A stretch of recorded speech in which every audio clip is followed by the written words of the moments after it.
Hello everyone, welcome to the channel. PCS RO मुख्य परीक्षा 2025 के एक्सपीरियंस देखेंगे। आज के टास्क का सलूशन, और ये आपका टास्क दिया गया था 25 अप्रैल, और ये स्पेशल टास्क है 11। जो साथी पहली बार जुड़े हैं, चैनल को सब्सक्राइब करेंगे और अपने दोस्तों को भी शेयर करेंगे। तो आइए करते हैं आज के टास्क का सलूशन और देखते हैं। ये प्रियंका यादव है, ललितपुर यूपीपीएससी 2024 की एस्पिरेंट है। ये पेड बैच में आरओ और पीसीएस दोनों की तैयारी कर रही हैं। तो इनके एसे का एनालिसिस करेंगे। जो साथी हमारे पेड बैच से जुड़ना चाहते हैं वो पीसीएस वंडर्स टेलीग्राम चैनल से जुड़ जाएंगे। वहां पर आपको पेड बैच से रिलेटेड डिटेल्स उपलब्ध रहेंगी, और पेमेंट करने के बाद आप हमारे पेड बैच से मैक्सिमम लाभ अर्जित कर सकते हैं। तो देखते हैं इनका निबंध और फिर कितने मार्क्स मिलने वाले हैं। देखो, सबसे पहले टाइटल ये है, ऑनलाइन शिक्षा और चुनौतियां और संभावनाएं। ये ऐसे का टाइटल है। तो इसमें देखेंगे, सबसे पहले आता है आपका प्रस्तावना। आपदाएं जहां विनाश लाती हैं, वहीं दूसरी ओर नई खोज, आविष्कारों और नई जीवन शैली को अपनाने के सुनहरे अवसर भी प्रदान करती है। कोरोना महामारी ने हमें आपदा में अवसर प्रदान किया। आपदा को अवसर में बदलते हुए कई देशों ने आत्मनिर्भरता की ओर कदम बढ़ाया। भारत भी उनमें से एक है। अन्य देशों की भांति शिक्षा के क्षेत्र में एक इस आपदा में इस आपदा से एक क्रांतिकारी परिवर्तन आया, जिसे हम ऑनलाइन शिक्षा के नाम से जानते हैं। इस आपदा ने न केवल ऑनलाइन शिक्षा के महत्व को बढ़ाया, बल्कि इससे दूर दराज तथा गरीब तबके के विद्यार्थियों तक शिक्षा की पहुंच को भी सुनिश्चित किया। ये आपका हो गया प्रस्तावना। जो भूमिका होती है, इंट्रोडक्टरी पार्ट, ठीक लिखा है इन्होंने। आगे देखेंगे मुख्य विषय में ही।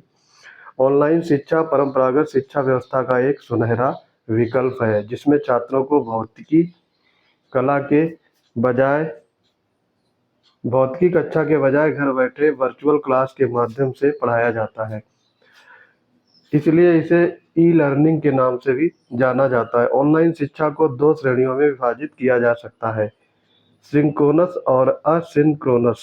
सिंक्रोनस शैक्षिक व्यवस्था की बात करें तो इसमें विद्यार्थी और शिक्षक अलग अलग स्थान से एक दूसरे से संवाद करते हैं, और परीक्षार्थी अपने प्रश्नों का तत्काल उत्तर जान पाते हैं। इसी कारण इसे रियल टाइम लर्निंग भी कहा जाता है।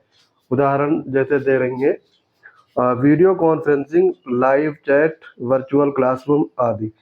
असिंक्रोनस व्यवस्था में विद्यार्थी व शिक्षक के बीच वास्तविक समय में संवाद करने का कोई विकल्प नहीं होता है, बल्कि पाठ्यक्रम से संबंधित जानकारी पहले ही उपलब्ध होती है। उदाहरण के लिए जैसे वेब आधारित अध्ययन, ऑनलाइन कोर्स और ई बुक आदि। इन्होंने मुख्य विषय में पहले पैराग्राफ में वर्चुअल कोर्सेज के बारे में, जैसे कि सिंक्रोनस असिंक्रोनस के बारे में डिफिनीशन दिया, उसके बाद उनको डिफाइन किया है। ये चीज है पहले पैराग्राफ में मुख्य विषय के। दूसरे में देखें क्या लिख रही हैं। ऑनलाइन शिक्षा से होने वाले लाभों, इनकी संभावना की बात करें तो इसमें छात्र घर बैठे विदेश से शिक्षा ग्रहण कर सकते हैं। घर बैठे या विदेश में शिक्षा ग्रहण कर सकते हैं। कोई भी समस्या आने पर तुरंत समाधान ले सकते हैं। वीडियो को बार बार देखकर रिकॉर्ड करके अध्ययन कर सकते हैं। समावेशी और आत्मनिर्भर भारत के निर्माण में ऑनलाइन शिक्षा मील का पत्थर साबित हो सकता है। इससे देश के सकल नामांकन की दर में तीव्र वृद्धि होने की संभावना है। ध्यातव्य है कि नई राष्ट्रीय शिक्षा नीति 2020 में उच्च शिक्षा में सकल नामांकन अनुपात को वर्ष 2017-18 के 25.8% से बढ़ाकर वर्ष 2035 तक 50% करने का लक्ष्य रखा गया है।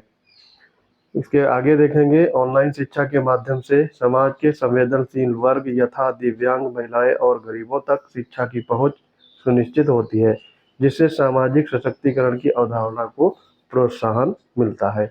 ऑनलाइन शिक्षा प्रदाता और छात्र दोनों के लिए कक्षा आधारित शिक्षक की तुलना में सस्ती होती है।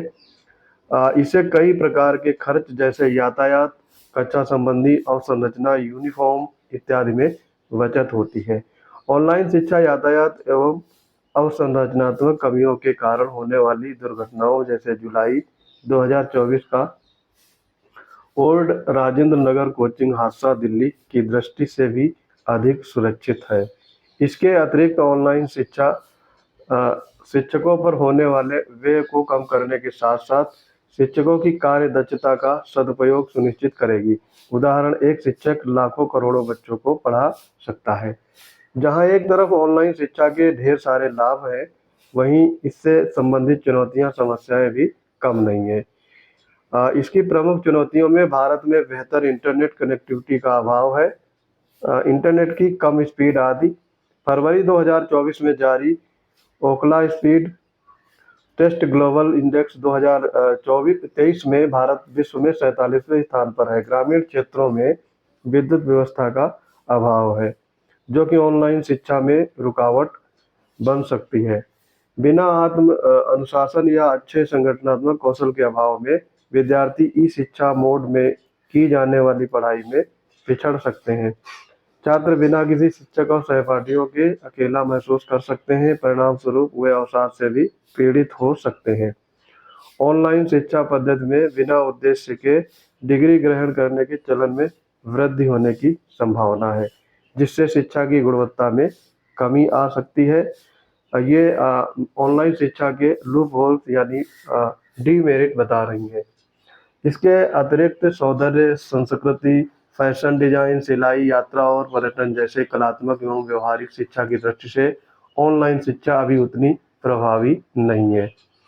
नेक्स्ट पैराग्राफ में देखेंगे ये क्या लिखती हैं। ऑनलाइन शिक्षा से संबंधित चुनौतियों को कम करने तथा ऑनलाइन शिक्षा को प्रोत्साहन करने हेतु सरकार ने अनेक भगीरथ प्रयत्न किए हैं।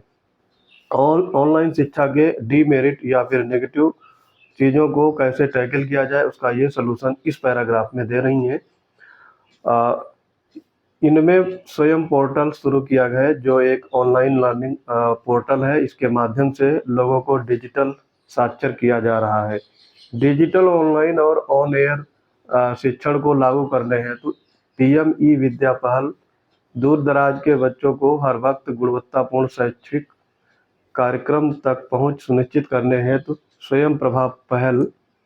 इसके अतिरिक्त ऑनलाइन शिक्षा को बढ़ावा देने के लिए e Basta, Manodarpan, one nation one platform, दिव्यांग बच्चों के लिए special digital accessible information system के तहत e content program, India digital India कार्यक्रम, ब्रॉडबैंड मिशन, पीएम वाणी योजना, डिजिटल यूनिवर्सिटी की स्थापना आदि प्रयास किए गए हैं।